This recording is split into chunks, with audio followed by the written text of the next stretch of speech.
Ladies and gentlemen, pay attention. This is your boy, the coach from the WWE. I would like to welcome you to the very first wrestling podcast in the world to take you on a weekly deep dive into classic matches along with legends of the squared circle. Enjoy the discussion. Enjoy the back and forth. There's so much to get into. Ladies and gentlemen, this is The Payoff.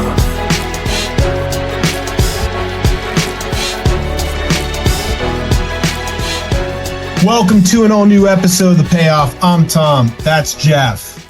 Jeff, how the hell are you doing, my man? I'm not feeling pretty good. We're, just kind of in the heat of it right now. We've got a main event this weekend. We've got, Italy coming up here. Just things happening. It's you and I said it before. It is a busy season for wrestling right now. And just to clarify, the WWE's going to Italy, not Jeff and I. Correct. Yes. This has to be the busiest May in the history of the company. I mean, it's two PLEs and a Saturday night's main event. Oh, and by the way, 4 live Raws, 4 live SmackDowns. Right, exactly. So it's great. I mean, it's tough to complain. There's no shortage of wrestling. Yeah. No, and you got a stacked roster. You've got a lot of really good cards. I enjoy it. And the ticket prices, they don't affect me because I'm not going to Tampa, I'm not going to Italy, and I'm not going to Fort Wayne, right? Isn't that where I think Saturday night's main event's in Fort Wayne? Yes. Yeah. Okay. About 2 hours from me. Yeah. Yeah. So I'm not going to any of them. So charge whatever you want. I'll be watching in the comfort of my own home. And the commercials will slightly annoy me, but I'll go to the bathroom. I'll grab a snack. I'll whatever, Yep, exactly. You're not going to, don't forget your stopwatch though. I want to make sure. I need to time the matches. I want you to be prepared. I need to time how many minutes the women got. I need to time everything. Yeah. Just have your spreadsheet ready. I don't want you to miss out on it. So I can get angry. I said that. Yes. I said that to Twitter. Said that to someone yesterday. I said, if this makes you so upset, perhaps you shouldn't watch. Yeah. I don't get angry when I watch football. I'm not sitting there going, I'm so mad I'm gonna send 20 tweets about how angry I am with the football this NFL broadcast. The way Sunday Night Football is broadcast has really angered me to the point that I'm gonna spend hours on here complaining about it. Right, exactly. Yeah, that's it. Okay. Ridiculous. Let's get into it. Bray Wyatt, Chris Jericho. How'd you pick this match? Yeah, this one I picked, and just how you and I do the scheduling of these episodes, so everybody knows how it works is, in my role, I kind of pick the matches. I don't always tell you until the week of, and then you give me the thumbs up or excellent, whatever it might be. And then, we get into them. And so for this one, it is one that I picked it in actually a couple Jericho matches when there was all the rumors of Chris Jericho is coming over to WWE. He's unsigned. We don't know where he's going. We don't know what's happening. And so this one I put on there because of that. Since that time, we know that the Wyatt 6 have all been released. And so we can talk about that a little bit too. And if that was right call, wrong call, whatever that might have been. But just, the couple of moving pieces with that, we hadn't talked Jericho in a while, so it was time. And Bray, it's always good, especially this is a very super early incarnation of Bray Wyatt. And so I think it'll be fun to go back and kind of check that out. Well, I'm looking forward to covering this one. It'll be fun to go back in NXT. Dude, we got so much to talk about. I'm ready when you are. Yeah, man, let's get into it. Okay. It's time for the build. Oh, it's time for the build.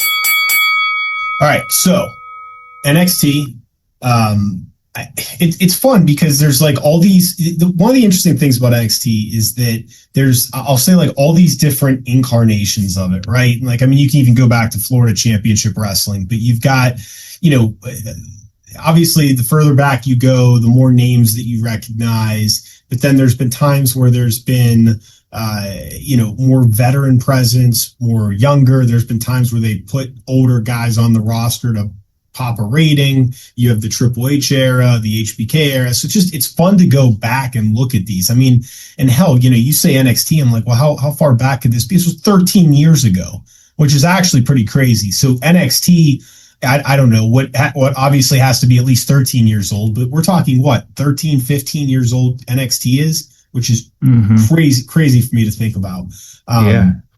So this particular show aired May 1st, 2013. We have the Wyatt family of Eric Rowan and Luke Harper defeating Adrian Neville and Bo Dallas. That's fun. And then Epico and Primo in a triple threat tag team elimination match. We had Paige defeat Summer Rae, and then we had this match. So just a tight hour-long show, but I mean, you look at this and you've got the Wyatts and Paige, future Hall of Famer, Chris Jericho and Bray Wyatt, future Hall of Famers. Pretty interesting. So how do we get to this one?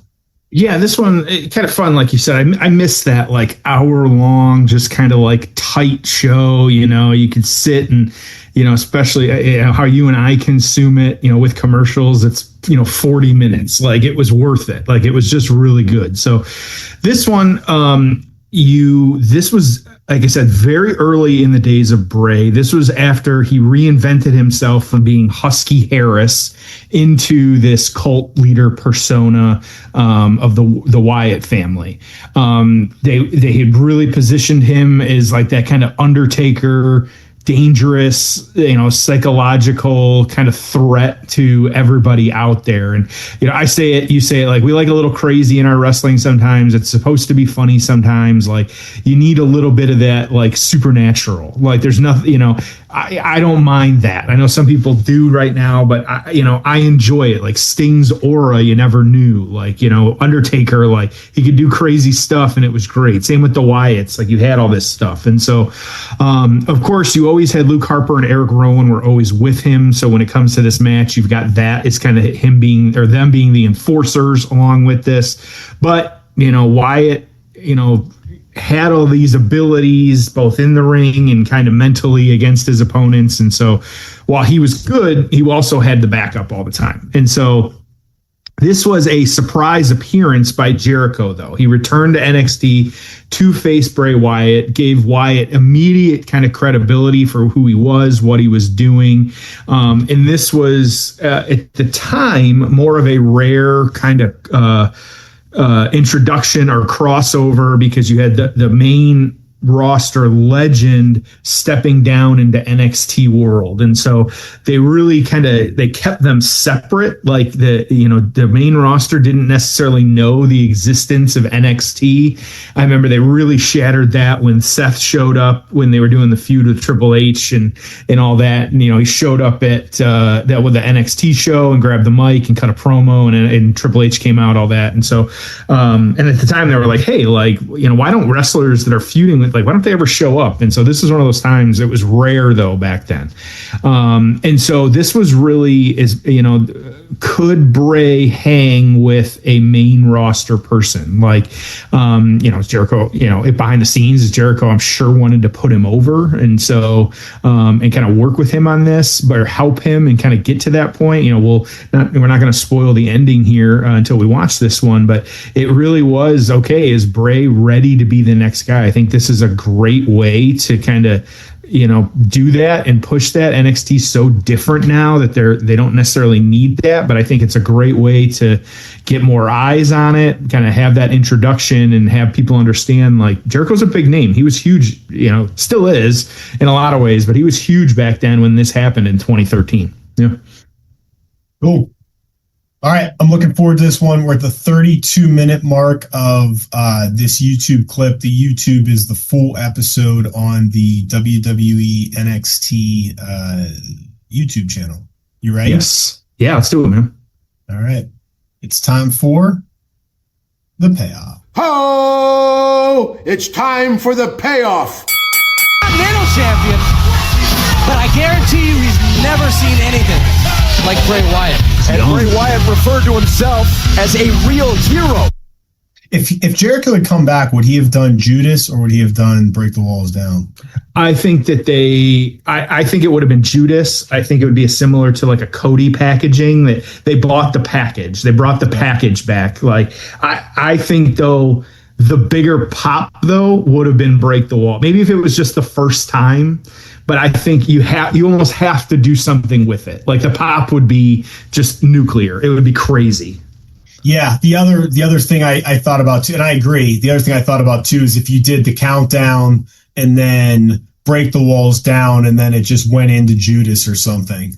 Right. That could have been pretty cool too. So, all right, these two are going to face off. I will say, man, like I understand that they had the WWE machine behind it, but it's pretty damn impressive what they were able to build NXT into. Because remember, early on, we're going to build this performance center. We're going to run spot shows throughout Florida. Obviously, they were losing money, right? I mean, they're paying these salaries. They're not really generating any revenue. They're building a facility. I mean, you look at it now and who knows like how it all pencils out. But like, let's say this whole thing breaks even. Let's say that after the TV deal that they get from the CW and then all the expenses that go into paying salaries to these people that may never make it and paying all the trainers and the facility and running the shows, let's say they break even. Do you know how incredible that is that they have essentially built a factory to home make all of their future stars and it doesn't cost them anything? Yep. And again, that's assuming that's saying they break even. My guess is they probably are making some money after all of this, but to break even, to make a little bit of money off of a territory you created from thin air that is for developmental, and you're not trying to make money. I mean, if you're trying to make money, then you'd have, and they've done it at different times where they've been like, oh, this week the Undertaker's going to show up. Next week Seth Rollins. I mean, most weeks though, they're not doing this, and they're turning these guys over so fast. Like right now, I mean, they're basically all new, right? I mean, you called up, I don't know, 6 people or whatever, 8 people, your top 8, and keep in mind, earlier this year, end of last year, you called up Oba, you called up Javon, you're calling up Ethan Page now, and the list goes on and on. So you've basically turned over the vast majority of your top stars, and they've really built a beautiful thing here. Yeah. And like, it's very interesting because if you remember, we've talked about it before, you and I were able to visit the Performance Center. It's been a long time at this point, but they did like a Q&A at the end with Matt Bloom and a couple of the other trainers and whatnot. And the question, I was able to ask Matt a question, and I asked him, I was like, what is next? Like what, NXT, you guys are in this warehouse right now. You got 5-6 rings in here, the weight room. It is much smaller than people realize. It's in like an industrial complex, there's some weird businesses next to it. Like they have 1/3 of the building. They don't even have the whole building. And they're literally pumping these superstars out of the end there. And I asked him what was next. And he was like, building these superstars into something more. Because at that time, he wanted, of course, a bigger building and all this other stuff. But like, what is a win? What would you want to see as the next thing? And a big complaint for the longest time, and you and I were part of this too, is a lot of the wrestlers coming out of NXT all look the same. They were being trained the same. I don't feel that as much anymore. You have, whether it's the promo ability has gotten better, whether the character development has gotten better, there is very distinguished people, or like you can distinguish between 2 superstars better now than you could back then. They're different moves. I think a lot of it is the backgrounds that they're coming from. Some want to be wrestlers, but some, you and I see those NIL, the development training deals. They're pulling people from everywhere. Yeah. And it helps. Oba's NIL, pretty sure Sol Ruka is NIL. Yep. I think she's a gymnast at Oregon or something. And so, the other thing that I think is so impressive right now is keep in mind that, when NXT was hot or at its hottest under Triple H, who was headlining? It was Sami Zayn, KO, Shinsuke Nakamura, Drew McIntyre. They were all established, okay? So nothing against Triple H. I understand they still had to teach him the WWE way and how to work the cameras, but these are folks that had 10, 15 years of wrestling experience. Like, that's who they were bringing in. What's far more impressive now is, hey, we're going to take the shot putter from Alabama, and 36 months later, he's going to be one of our hottest acts. It's going to be completely believable that he beat Brock Lesnar, and we think we may have a 15 to 20 year run out of this guy ahead of us. Yep. It's insane what they've been able to do. So HBK was just on Stephanie McMahon's podcast and said, look, they asked me how long it takes to get someone ready, someone that has no experience. And I said 3 years. And I don't know, maybe that sounds like a long time to people. I look at it the other way. If you're telling me that we can take a really good kid that's insanely athletic and 3 years later, they're going to be ready for WrestleMania, and we're doing it at a pretty good percentage, that's impressive. And remember, too, the kids that they're getting are good kids. Like, these are, I mean, at least I've heard no stories. They're not drug addicts. I don't even know. Hell, they're part of a generation that doesn't even really drink anymore. I mean, these are milk and cookies, play video games type kids. They're really, really good, kids. They're phenomenal in the ring. They're great athletes. And to your point, more of them are finding a character, and that's what's so important in this. Is you see these like cuts, and we'll talk more about it at some point, but if what you're doing isn't clicking, it may not be, hey, I need to change my look a little bit. It may be, I need to find a brand new character. And Bray Wyatt, who we're watching now, is a great example. It was Husky Harris, but he went deep into his mind and soul and created this really innovative and screwed up and amazing character called Bray Wyatt and the Wyatt family. And it was so unique, and it got over. Not that everything will hit, but it made sense. Clearly the guy's athletic. Clearly he can work a match. Another great example of this right now is Danhausen. I mean, this is I listened to him on Chris Van Fleet. I mean, he's just a normal guy, but he created this character. He had some inspiration from a few different places on how to do it. And here we are. I mean, it's top merch seller. Over. Yeah. Yeah. Is he going to be the world champion? Probably not. But guess what? He's going to be top 5 in merch sales. He's going to be doing PR. He's going to, I mean, it's just working, but you have to create these characters. It can't be everyone has a fake name, greasy black hair, and does the same moves. And that's what it felt like it was for a number of years. And, Triple H did a fine job at NXT, but clearly HBK is, I mean, this is what he was meant to do at this stage of his life. It's pretty impressive to watch. Yeah, and I a while back I sent you, I think it was after Mania, that when Paige made her return, we're talking about them building stars. She is still younger than many of the top active stars. And so she's 33. Yeah. And so Charlotte's 40, Io's 36, Becky's 39. Like, they are getting to that point where, not to say they're not going to, they can't go, but yeah, they're going to, like, Bianca's 37 and has a kid. Like, Bayley's 36. So she's on the younger side, but Paige is 33. I was curious. Obafemi is 28. Okay. Trick Williams is 31.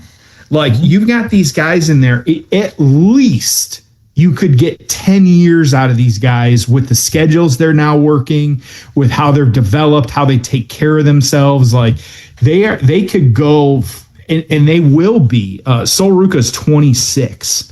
Like, you got 15 years there of someone. Like, she's got 7 years before she's even as old as Paige is now. Like, with all due respect, these are not drug addicts working 300 matches a year. And I mean that respectively. They're just getting different people that have different backgrounds, who got into the wrestling business and the bad habits that they formed. It was just a whole different world back then. So Yeah. to your point, you're going to get the longevity. I mean, why wouldn't Roman Reigns keep doing this till he's 50?